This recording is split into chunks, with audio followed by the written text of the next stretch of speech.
Welcome to S99 TV news. Congress MLA camp office ఎదుట మాజీ సర్పంచ్ భర్త ఆత్మహత్యాయత్నం. ప్రశ్నించినందుకు మాజీ సర్పంచ్ భర్తపై హత్యాయత్నం చేసిన Congress MLA Kavvampalli Satyanarayana, PA Bangala Muralidhar Reddy, Manakondur MLA Kavvampalli Satyanarayana camp office ఎదుట గన్నేరువరం మండలం గుండ్లపల్లి మాజీ సర్పంచ్ సమత భర్త రాజేందర్ రెడ్డి ఒంటిపై కిరోసిన్ పోసుకుని ఆత్మహత్యాయత్నం. ఆయనపై హత్యాయత్నం చేయించి తిరిగి అతనిపై తప్పుడు SC/ST కేసులు పెట్టడంతో తీవ్ర మనస్తాపానికి గురై ఈ నిర్ణయం గమనించి ఆసుపత్రికి తరలించిన స్థానికులు. అక్కడ ఇద్దరు తాగుతురట, తాగుతుంటే ఇట కూర్చొని ఎందుకు తాగుతుర్రు అని అడిగిండట. అది మాదే షాపు అంటే నిన్ను చంపడానికి వచ్చినాం, నిన్ను చంపమని పంపించారు, నిన్ను ఇలా చంపినాకనే పోతామని అన్నారట.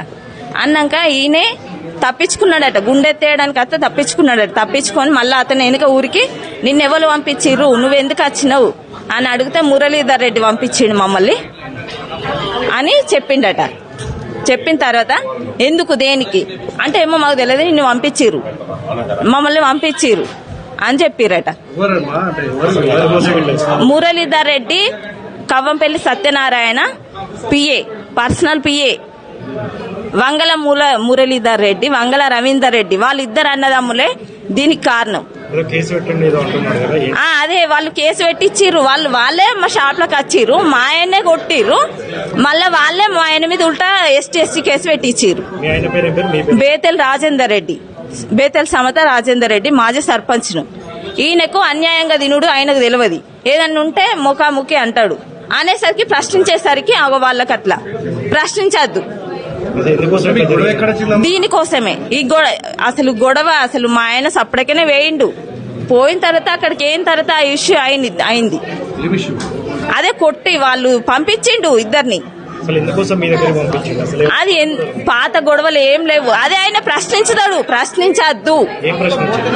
ఏదంటే ఇప్పుడు వాళ్ళకి అన్యాయంగా తినడు బాగా అలవాటు, అన్యాయంగా తింటే ఇది ఎందుకు అంటే అది ప్రశ్నించద్దు. వాళ్లకు చేసిందంతా వాళ్ళే. ఇక్కడ క్యాంప్ ఆఫీస్ దగ్గర పెట్రోల్ పోసుకున్నాడు. పరిస్థితి విషమంగానే ఉంది. ఆయన అసలు తట్టుకోలేకపోతున్నాను, చంపేయరని మాట్లాడుతుండు. నా పేరు బేతెల సమత రాజేందర్ రెడ్డి, నేను మాజీ సర్పంచ్. మా ఆయన్నే. ఏ న్యాయం కావాలా ఇప్పుడు? దీనికి పరిస్థితి ఏంది? దీనికి నష్టపరిహారం కట్టియాలి, కేసు ఏంది, ఇదంతా నాకు క్లియర్ కావాలి. లేదంటే నేను పోయి ఎమ్మెల్యే క్యాంప్ ఆఫీస్ ముందట కూర్చుండా, ఎమ్మెల్యే ఇంటి ముందట కూర్చుండా. మరి ఇదేంది? ఇట్లా అన్యాయంగా చేసి ఇట్లా చేయమని చెప్తాండా ఎమ్మెల్యే పిఏకు? సరే, థ్యాంక్ యూ, ధన్యవాదాలు.